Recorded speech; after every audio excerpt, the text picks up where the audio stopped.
Hi there, this is Tom Aaron from Fetch Masters Dog Training in Denver, Colorado. And today I'd like to talk to you about a topic that is potentially a sensitive topic. I want to talk to you about why bad dog trainers sincerely believe that they are good. This is a bit of a sensitive topic, so I want to clarify why I'm making this video so that there are no misunderstandings. I'm not trying to anger anyone. I'm not trying to be confrontational. I'm just trying to help. I'm not trying to discourage anyone that is currently a dog trainer. By understanding why bad dog trainers sincerely believe they are good, you greatly increase your chances of becoming a good dog trainer. I'm not creating this video to call anyone liars. Notice I didn't say why bad dog trainers lie and say that they're good. I said this video is about why bad dog trainers sincerely believe they are good. There is scientific reasoning behind this that I'd like to bring out.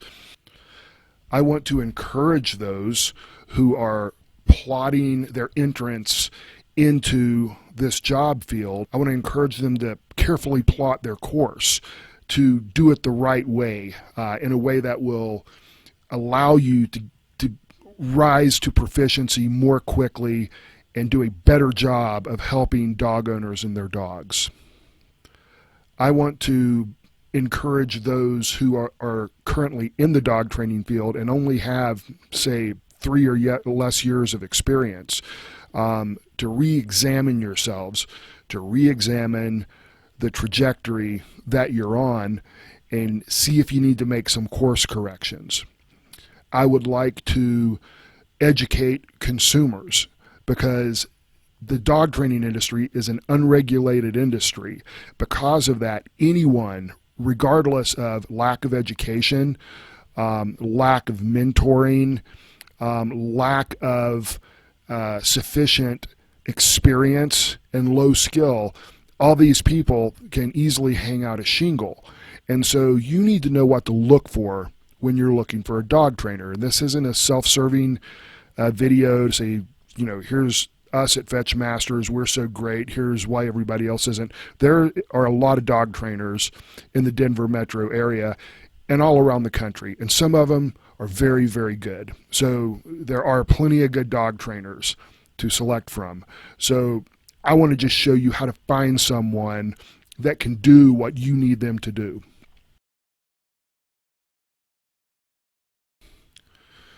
Now, before I go on, I want to give a little admission. When I started my business approximately 10 years ago, I went to a dog training school and I got out and I thought I was the best thing since sliced bread.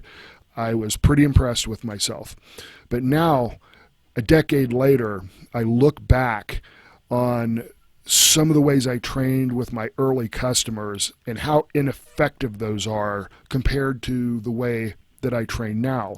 So over the past decade of seeking out more education about dog training, asking for help and advice from more experienced dog trainers, garnering I don't know how many thousands and thousands of hours of experience, I look back and I'm like, wow, I need to just slap myself on the forehead. I probably owe some of my early clients an apology. So I'm going to start this discussion by trying to explain something called the Dunning-Kruger Effect. In the field of psychology, the Dunning-Kruger Effect is a cognitive bias in which low-skilled people truly believe that they are of a high skill level. They're not lying about it. They truly believe it. David Dunning and his partner did research in which they found that despite identifiable, quantifiable mistakes after mistake after mistake after mistake, people of low skill levels still truly believe that they were doing well. And in layman's terms, basically what they figured out was that these people, these low-skilled people, don't know what they don't know. Let me give you an example that may resonate. Imagine you're driving down the road and a person who just finished driver's ed and got their driver's license is flying past you, cutting off cars, driving too close to the center line, not using their turn signal, and your thought is going to be, wow, they're a terrible driver. But if you go to that person and you ask them, are you a good driver? They're probably going to say yes. They're not going to look at you and go, no, I'm a terrible driver. They're going to think they're a good driver. And chances are they'll get hostile over you telling them that they're not a good driver. They can't see it. They don't believe it. So there are several reasons why people in any skill set might suffer from the Dunning-Kruger effect.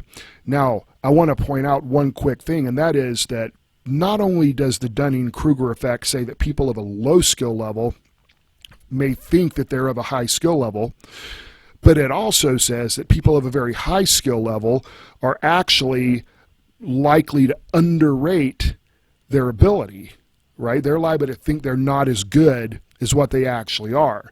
And the difference is because the beginner, the low skill level person, doesn't know what they don't know. The person of the higher skill set realizes they've been in the field long enough and seen enough and done enough that they realize, well, there's still a lot to learn. I realize that there are things that I don't know.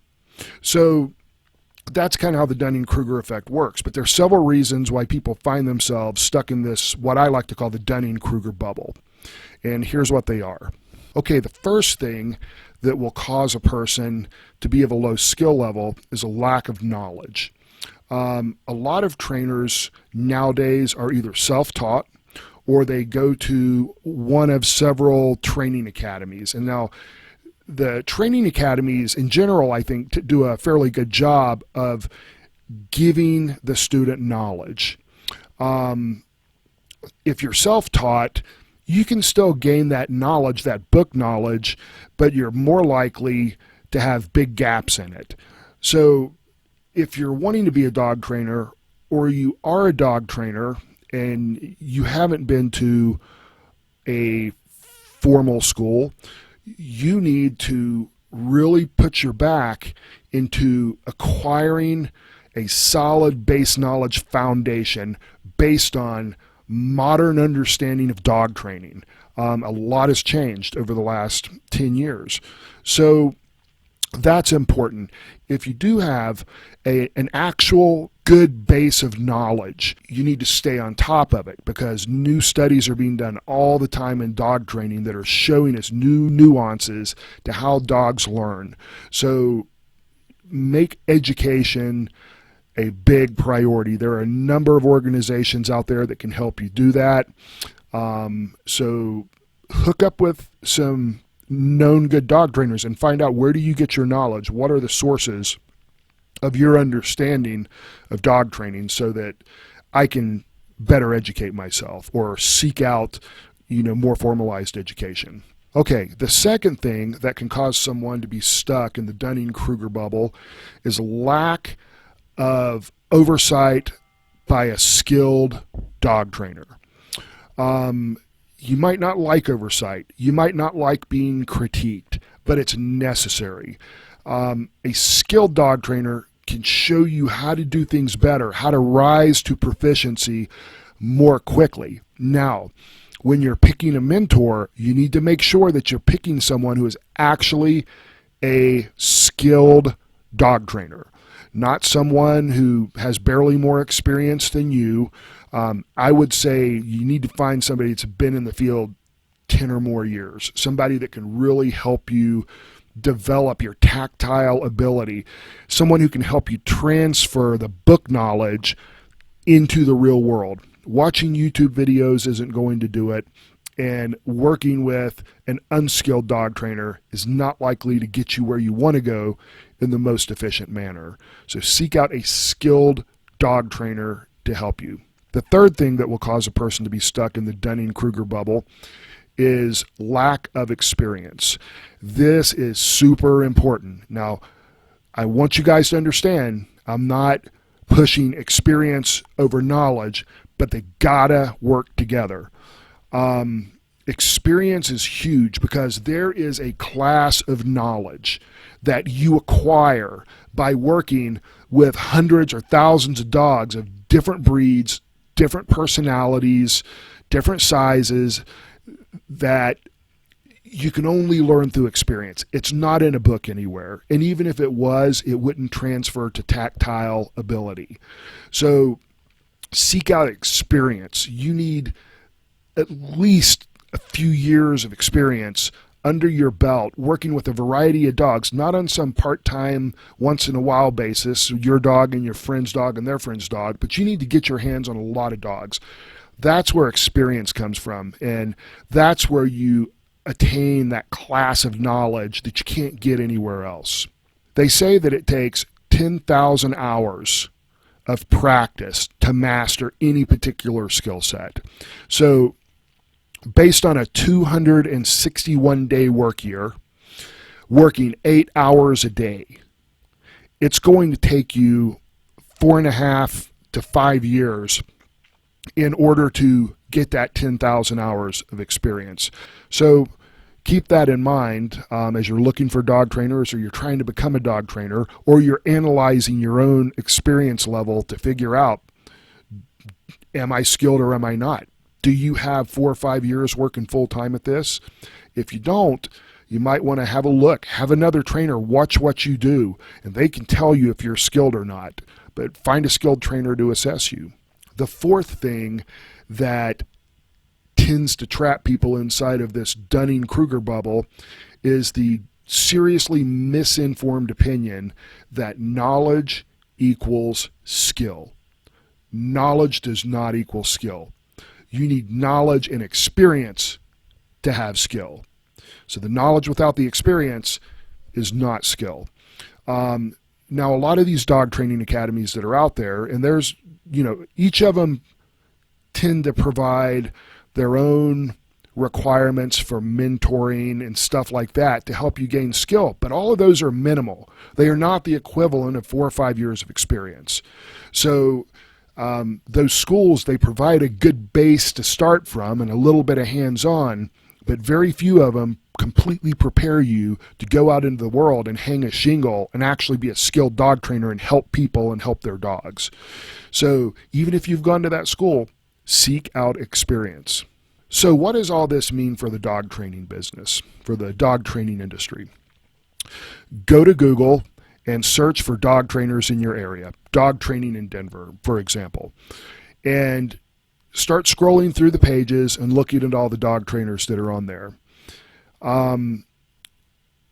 Find just one that says on their website, I am not a very experienced dog trainer. There's a lot of stuff I haven't done. There's a lot of kinds of dog breeds and personalities and sizes that I haven't dealt with, and I'm probably not good for everything, but I can maybe do this 1 or 2 things well enough to give you your money's worth. You will not find a single person who does that.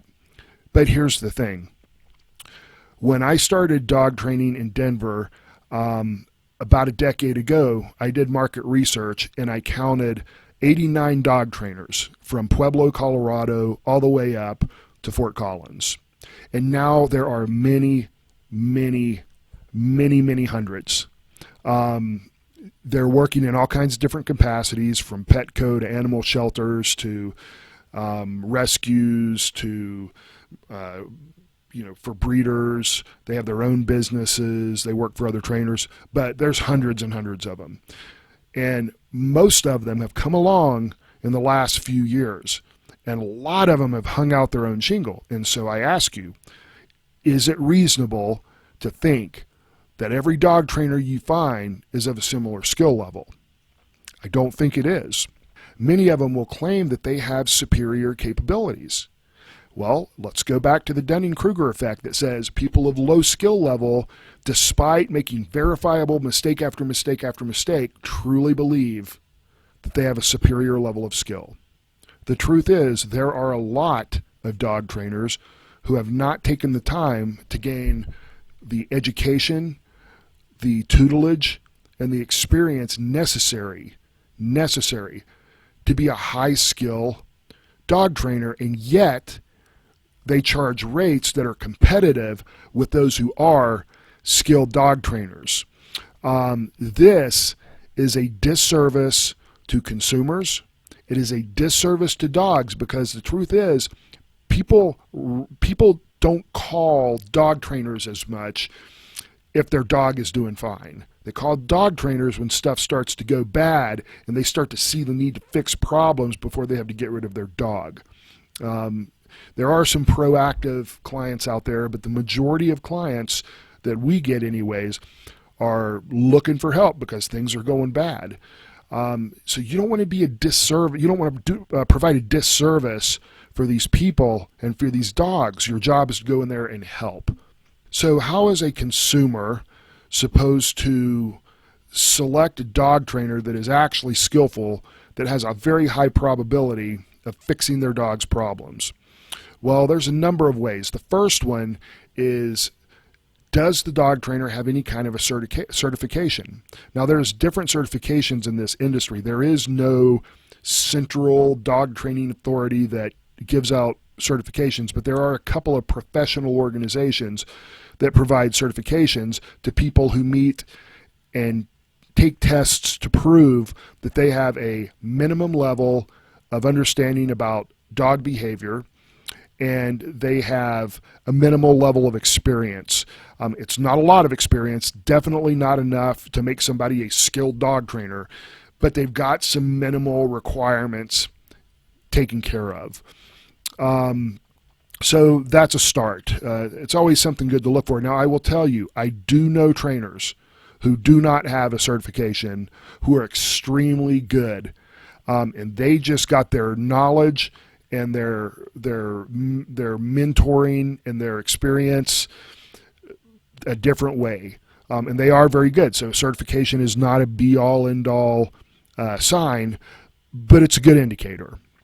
The second thing is, what other educational experience has the trainer sought out? What seminars have they been to? Who taught the seminars? What are the qualifications of that person? What do they specialize in? So ongoing education is extremely important in the dog training industry, because everything in this industry is always changing. There have been more studies, I'm guessing, in the last 10 years than there were in the 40 years prior. So scientifically, this industry is changing in its scientific knowledge base. So staying current on education is huge. The next thing is, sticking with the same line of reasoning that I've been using throughout this video, is proof of tutelage, I call it. It's a funny word, I know, but proof that a trainer went through some sort of serious mentorship program, ideally over a fairly decent amount of time. And you want to, if you can, check and make sure the trainer that they studied under is a good trainer. Whatever you can do to kind of suss out that information will be helpful in making your choice. The fourth thing that a consumer can be looking for is experience. How long has this trainer been training dogs? This is an extremely tough one. I saw a pet industry organization hire on a person to be a dog trainer for them, and this person claims in their bio that they've been a dog trainer for decades. And they're obviously not old enough to have been a dog trainer for decades. So you can't always believe what you read. You need to really feel it out as best you can. You can look on their website, check with the Secretary of State, see how long they've been in business. Call them and ask them, who did you work for before this? And figure it all out. But you need to figure out, however best you can, how much experience this person actually has. If you start looking around you, it'll start to make sense. There are a lot of job fields out there and niches that require experience to be good, and everybody knows it. So why wouldn't it be the same with dog training? Let me give you some examples. airline pilots. Would you like to be on a Boeing 747 and fly across the country with a pilot who has had 200 hours of experience, or with one that has had 3,000 hours of experience? The airline industry actually has standards for how much experience a pilot must have in order to do certain jobs, right? Because people's lives rest on it. Another one is doctors. Would you like to go in and be diagnosed and possibly have surgery at the hands of a doctor who you're their 12th patient, or one where you're their 1,000th patient? You understand that experience is important. The medical industry has regulation on how much experience doctors need to have before they do certain jobs, because people's lives ride on it. Lawyers. If you were in trouble with the law, would you prefer to be represented by an attorney where your case is their 7th case, or with somebody with years of experience doing this that gives you a higher probability of not going to jail? Right? You'd want the more experienced lawyer in most cases. So the Bar Association has requirements for how much experience a person needs in order to do their job, because people's lives can rest on the outcome. Now again, you might say, well, all these jobs have lives on the line. So yeah, of course they need a great amount of knowledge and a great amount of experience in order to be trusted doing this job. But here's the thing. In the dog training industry, sometimes people's lives and sometimes dogs' lives are in the scales. Sometimes there's babies in the family. Sometimes the dog's a biter.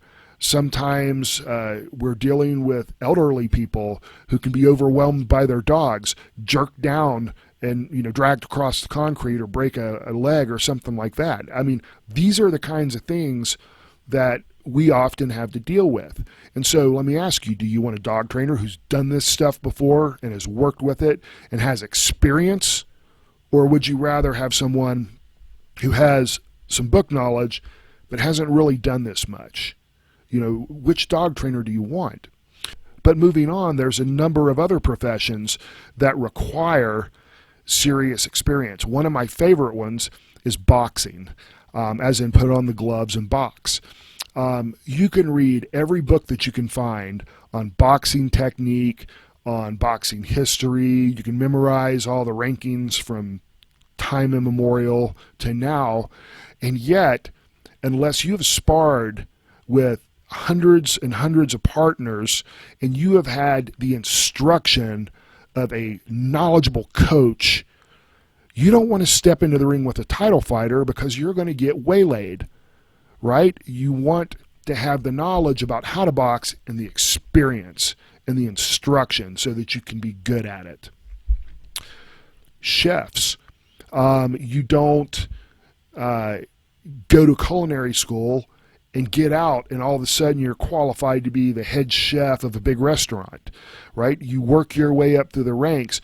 You've got the basics and the book knowledge and a little bit of experience in school, and now you work your way up through the ranks and you train under different chefs and you learn how to do different things and you learn how to run a kitchen, and after several years you're probably good enough to run a kitchen.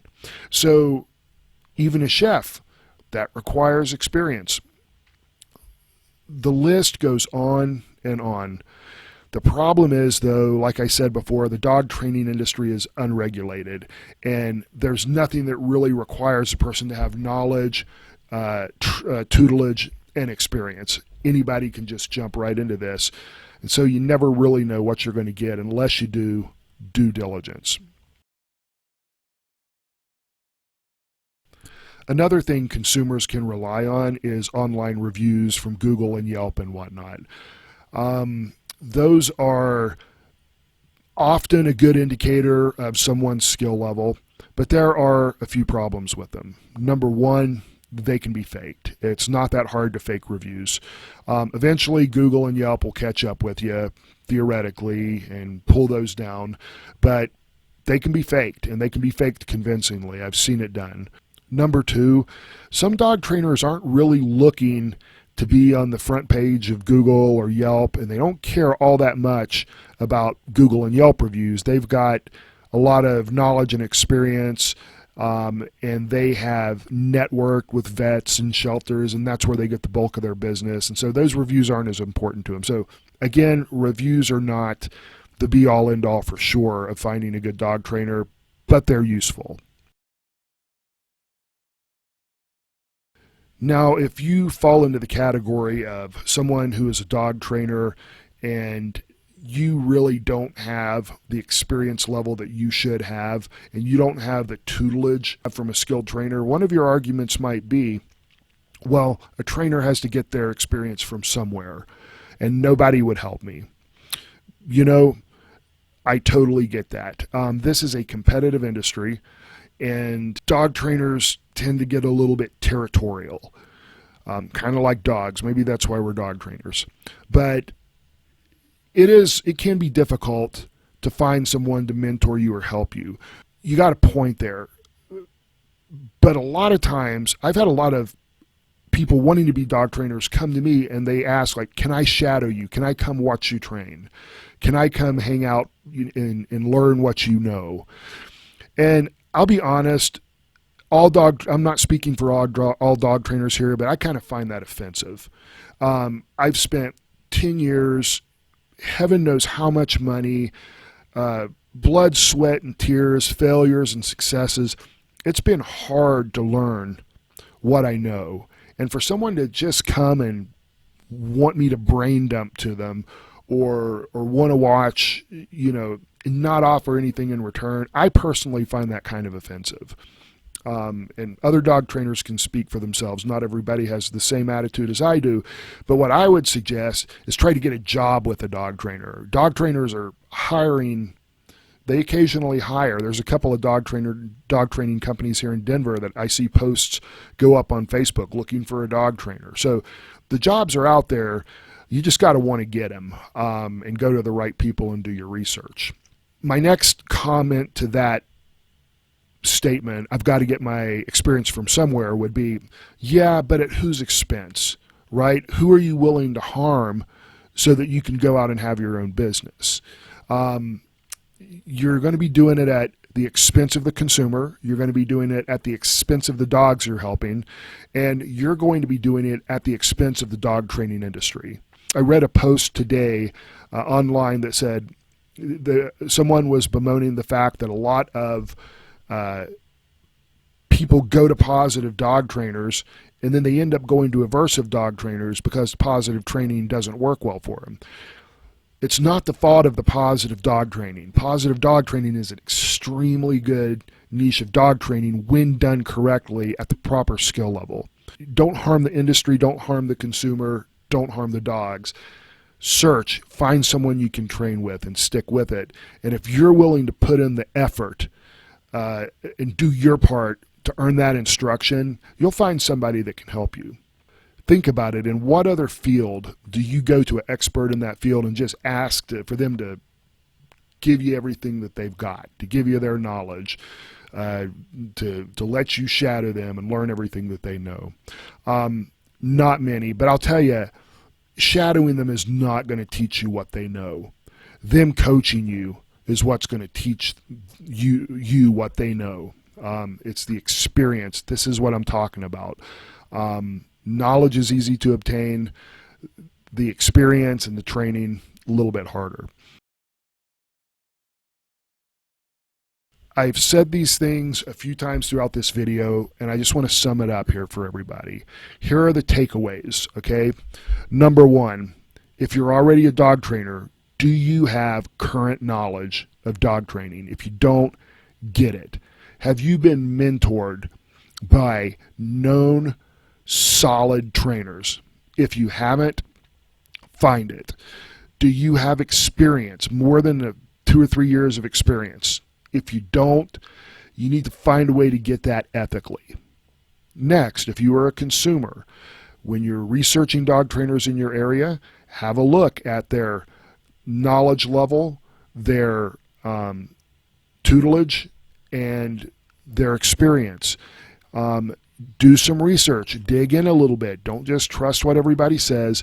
Figure it out, because especially if you're in a situation where this isn't just training a 12-week-old puppy, but dealing with serious issues, you need to find somebody who can actually do the job. I will tell you this: a skilled dog trainer, if they do not feel like they can do that job, they will tell you, and they'll refer you out to someone, because they understand the importance of doing certain jobs correctly. A beginning trainer doesn't know what they don't know, and they may not understand how important it is to get the right help the first time.